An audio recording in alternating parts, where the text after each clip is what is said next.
I wanted to discuss a little bit more about reflections and symmetry. I wanted to start with this. Suppose that y is actually a function of x, not just a relation. Then I claim the following. The graph of that function, y equals f of x, cannot have x-axis symmetry.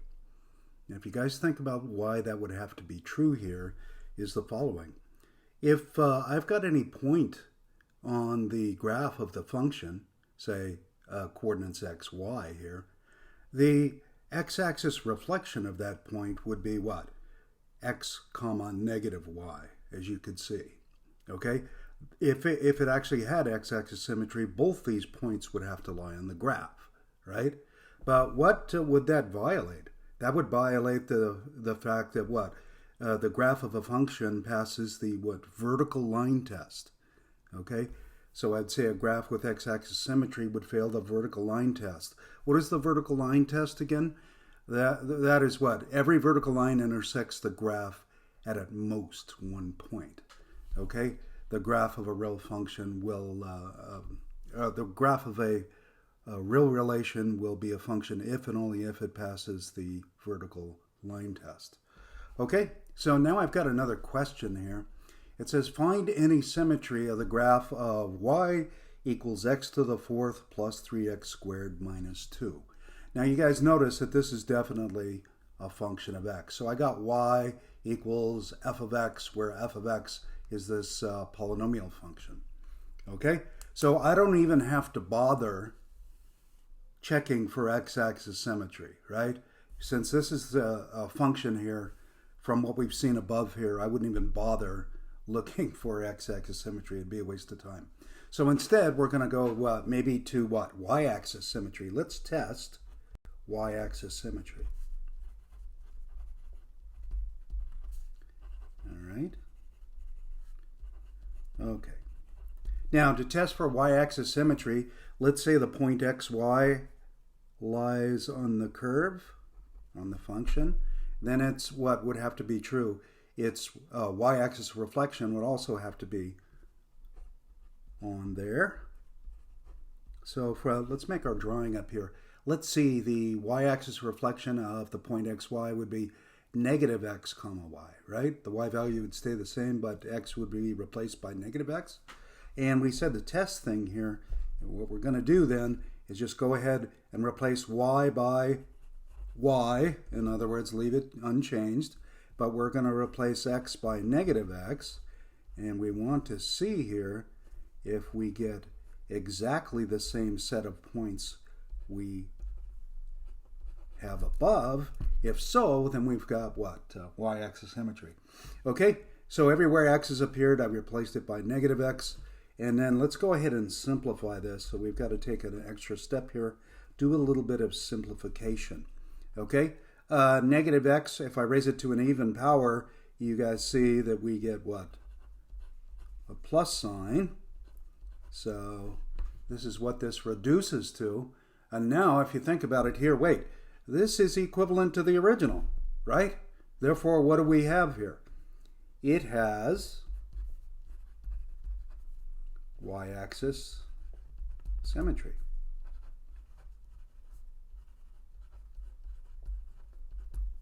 Okay.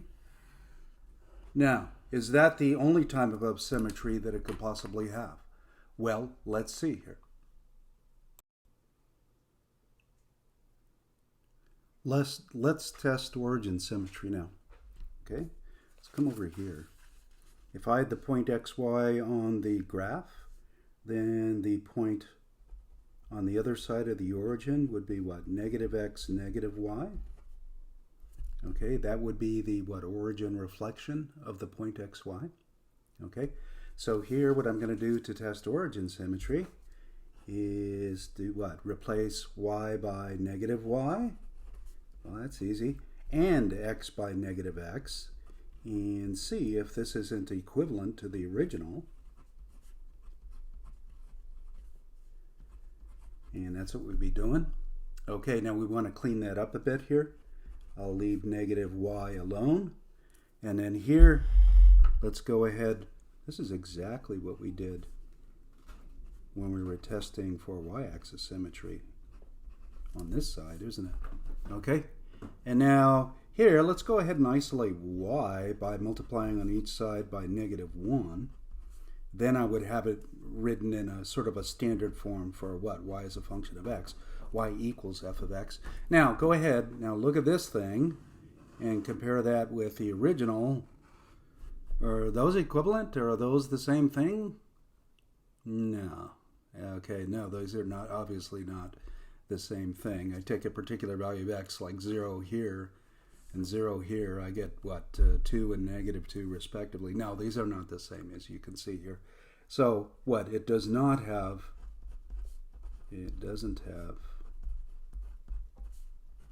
origin symmetry.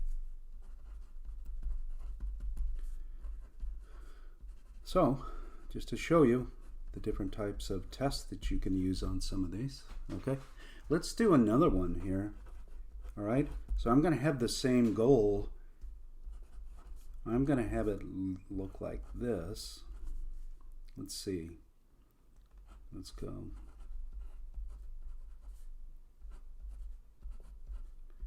Let's test this one, okay? X, so we do not have to test for what? X-axis symmetry. That would be a waste of time. What are we going to do? We're going to go ahead and maybe test for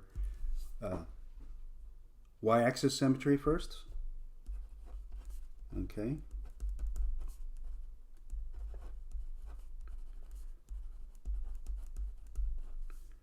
Let's do that. Remember how that works? Okay. I'm going to leave y alone, but replace x by -x everywhere. Don't forget to use your parentheses here when replacing x by -x. Okay. Now these are all odd powers here. You guys know a -1 to an odd power is -1, so that this becomes this. Okay. Now you want to ask if that is equivalent to the original up here. Now you can quickly say no. These are not equivalent. This does not have x-axis or y-axis symmetry. Well, it doesn't have x-axis symmetry either, obviously. But let's go ahead and check what then? Origin symmetry. Let's try that. Okay. Origin symmetry. Can you read that? Well, you know what I mean if you can't. All right. What are we going to do with testing origin symmetry? We're going to come back up here to the original. Let's box that in there. And I'm going to replace what? Y by -y and x by -x everywhere. And see what happens. Okay. Here it is. Now I already simplified this side. I want to do that. I simplified the right-hand side just above here. So this is just a copying exercise. On this side, of course, I have -y. Now, once again, like I did on a previous problem here, I don't like to write things in terms of -y. I like to write them in terms of y. So I'll multiply or divide on each side by -1. So I'm just going to be changing the sign on every single term here. So that would be plus, plus, plus. And then we want to ask ourselves, is this equivalent to the original? If you guys look at it is. Okay? It is equivalent to the original. So the answer is yes. Okay, it does in fact have origin symmetry. Alrighty? Alrighty. Now we're going to talk a little bit about some definitions here, just real quickly. Let's come back over here.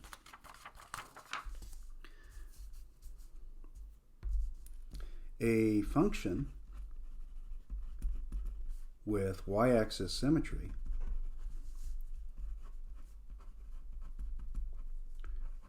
is called an even function.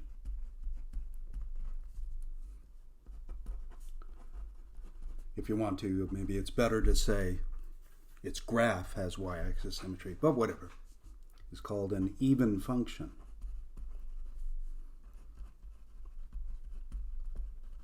Okay? An even function, and we'll see why people use this name. Okay? So if I've got y equals f of x, and to check y-axis symmetry, I would replace x by -x. Now, remember these two are going to be equivalent, do you see? If and only if f of -x equals f of x for all x. Okay? Okay? So this is another way of thinking about what an even function is. Now, why do people use that particular name for functions of this type that have y-axis symmetry? We could call them y-axis symmetric functions if we want. But where did the term even function come from? I'll explain. It comes back to polynomials here. Did you guys see my first example? If you come back and look at this, look at the powers on x here. They're 4. The power on x here is 2. The power on x here is what? Really 0, because I can think of that as being what? Being attached with x to the 0 power, x to the 0 being 1, at least for non-zero values of x. Okay, x to the 0. Now look at the powers then. 4, 2, and 0, the powers on x. Those are all even. Okay, those are all even. And what type of symmetry did this have? Yeah, it had y-axis symmetry.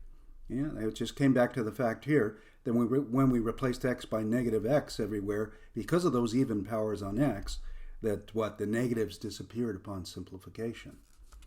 Okay? Alrighty? So there it is. It came from the term involving polynomials. So if you've got a polynomial function, which we will talk more about in the next chapter, but if you've got a polynomial function and all the powers are even on that, then what happens? What? That function is an even function. It's going to have y-axis symmetry. Okay?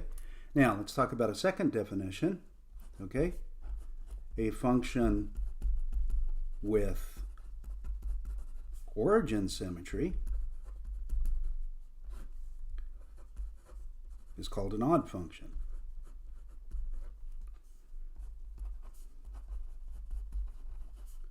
An odd function.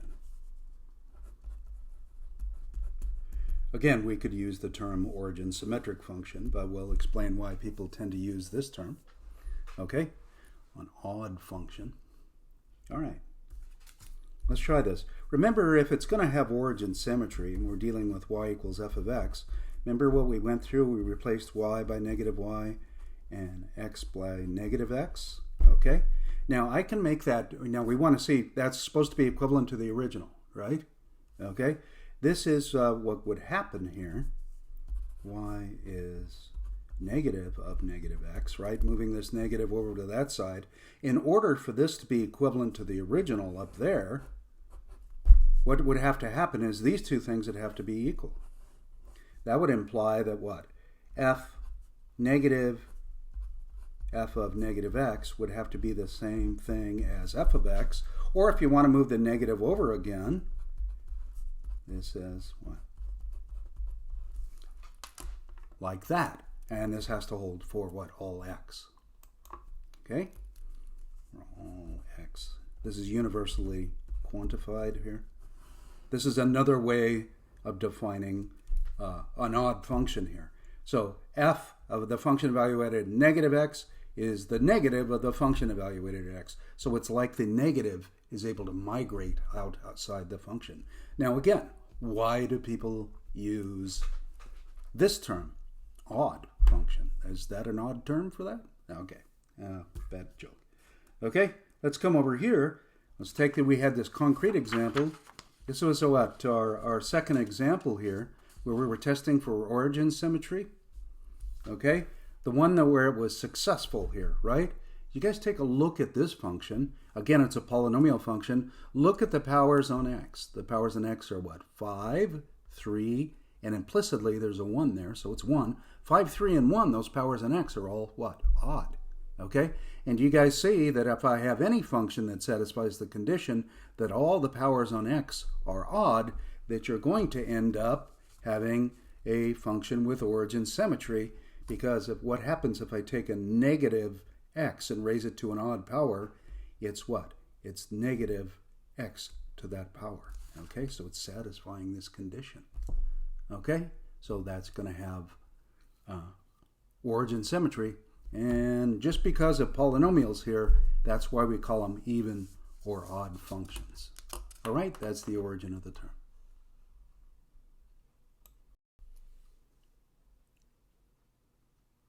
I want to start by mentioning a couple quick things here. First of all, most functions are neither even nor odd. Okay, so most functions will satisfy neither of these conditions. Okay, and we'll see that in a few minutes here. Another thing, just to clarify here, when I say for all x in these cases, I mean for all x in the domain of the function. Okay, not necessarily all real values of x. Okay, keep that in mind throughout. Okay, let's go ahead and let me mention some properties here that even and odd functions have, and we're going to prove these very quickly. The sum or difference of even, respectively, odd functions is even or, respectively, odd. Okay, now this is going to be easy to show. Okay, suppose f of minus x is the same as f of x for all x in the domain. G of minus x equals g of x for all x in the domain of g. Okay, so this is what? F, I'm assuming here f is even and g is even. Suppose I did this. I went like this. F plus g, I defined a new function I called h, which is just the sum of these two.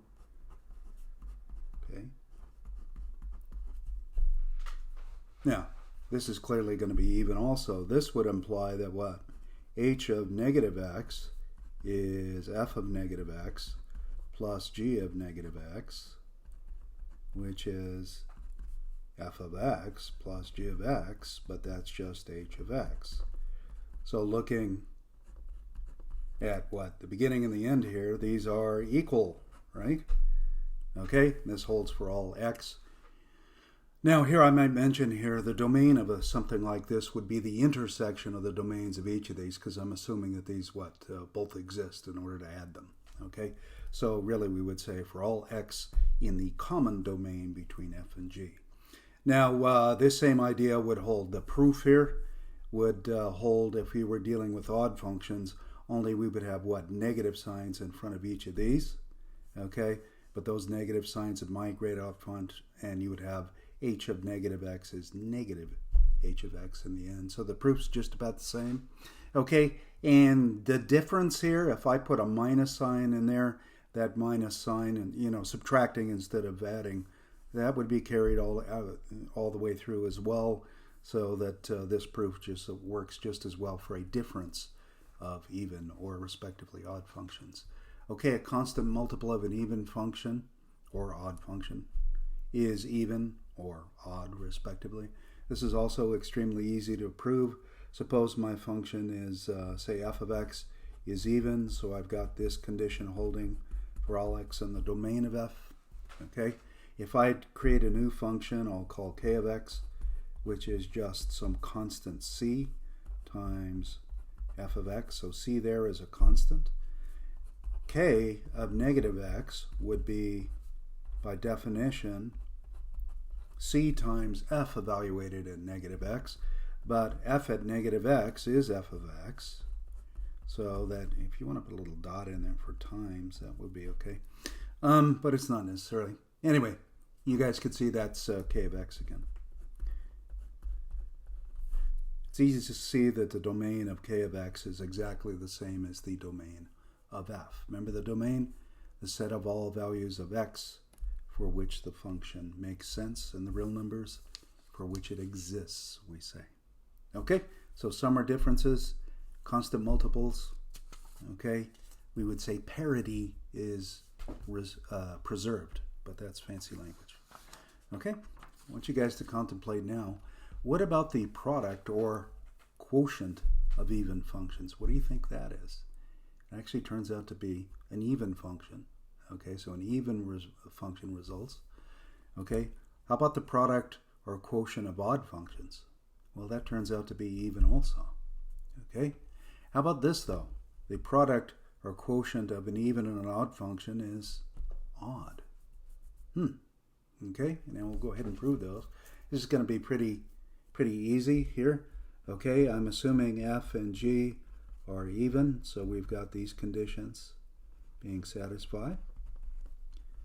Alrighty, now if I create a new function, I'll call it I don't know, cap f of x. Now remember in math, we're case sensitive. Capital F is what? Something completely different than little f in general, okay? So cap f of x is defined to be maybe the quotient here, like this. Doesn't really matter what order I take the quotient is. I don't even know what f and g are. Okay? This is just my definition here. Okay? The domain of f would be what? The set of all values of x for which both these exist.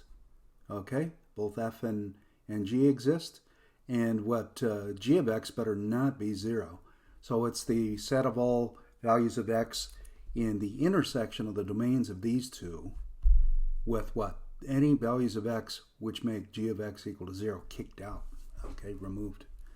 Anyway, just talking about the domain here. Let's put a comma. Let's consider f of negative x, cap f of negative x. Okay, we would just replace x by negative x everywhere.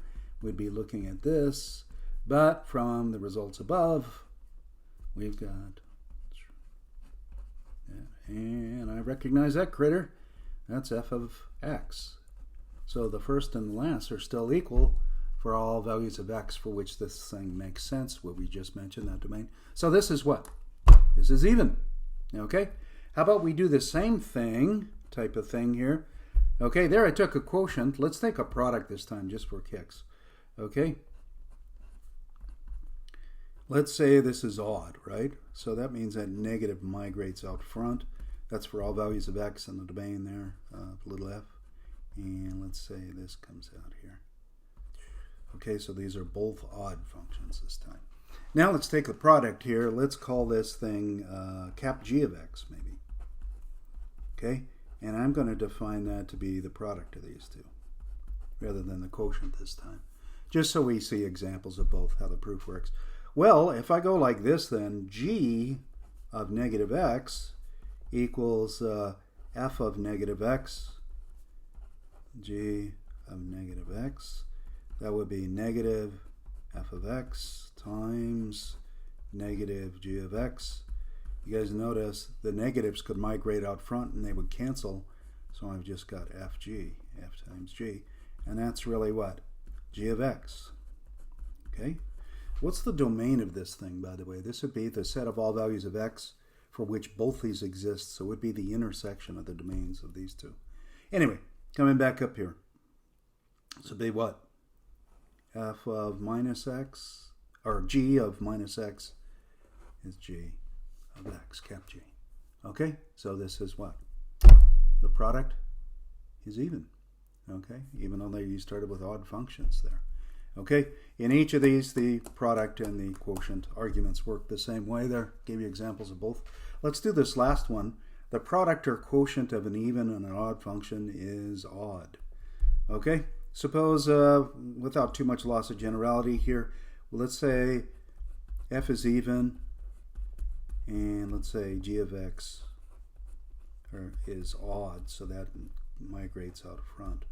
And now let's say we were going to do the following. We were going to take the product of these two. I'll call it h of x is going to be f of x times g of x. And then if I go h of negative x, that'd be f of negative x, g of negative x, so I'd be taking the product there. Okay, f was even, so I just replace f of negative x by f of x, and then it's being multiplied by what? Negative g of x, because g of x is odd. And now when I take the product here, that negative can migrate out front of both those factors. And we see here, that's really our h, our cap h, so that's negative h of x, again for all x in the domain of h, which you can think up there. Okay, so these two are equal. This is what? It's odd. It's an odd function. A quotient would work the same way. Okay, so not too bad, these proofs here. Okay, something to keep in mind. Let's go ahead and take some concrete examples and let's work these. Okay, so this is just, this is like a multiple choice question, really. Now come up here. Is this function cap f of x defined this way, even, odd, or neither? Okay, we haven't looked at any that are neither even nor odd, but we're going to see example here in a minute here. Now, guys, come up here and take a look at this. The numerator is, can you tell what that is? Take a second there. Oh, all the powers on x are even, right? Don't forget that's x to the 0 bar, or 2x to the 0. That's an even function on top, right? In the numerator. How about the denominator? That's odd powers on x here. This is an odd function. So I've got an even function divided by an odd function, which is, in my previous result, odd. Okay? So this thing is going to be what? Odd. Okay, not too bad. Let's do this one here. Guys, go ahead and look. This is a quotient to get. I took quotients all the way through here. I've got this function on top. Do you guys see that's a what? An even function? All right. How about this one down here? This is also an even function. Don't forget that can be considered what? The minus 1 could be considered minus x to the 0. 6 and 0 are both even. Power here, 4, even. Power here on x, 2, even. Power x here, that's really x to the 0 being multiplied on 7. All even. Evens everywhere. So this whole thing is what? A quotient of even functions we said is even. All right, finally, let's come over here. Let's look at this one here. Let's look at the denominator first for a second. Do you guys see that's an even function there? Yeah, the powers on x are both even. That's an even function. Okay, by the way, I guess I should be emphasizing here, this is a sum of even functions, right? It's a sum of even functions, which is even. Okay. Now come up here. This is an odd function, right? What is this one? That's an even function, right? That's x to the 0 power. I'm adding an odd function and an even function. Notice I didn't consider that case previously. The answer is because if you add an even and an odd function, in general, you get a what? A neither. Okay? This ends up being neither. Oops, I guess I didn't finish this out. Even, odd, or neither is the answer. Okay? If I replace x by negative x here, this stays the same. This changes to its negative, but that changes the same. It's not going to be the same function, folks. Okay? So there are some examples of these things. And this should help with the homework that you're working on. Okay.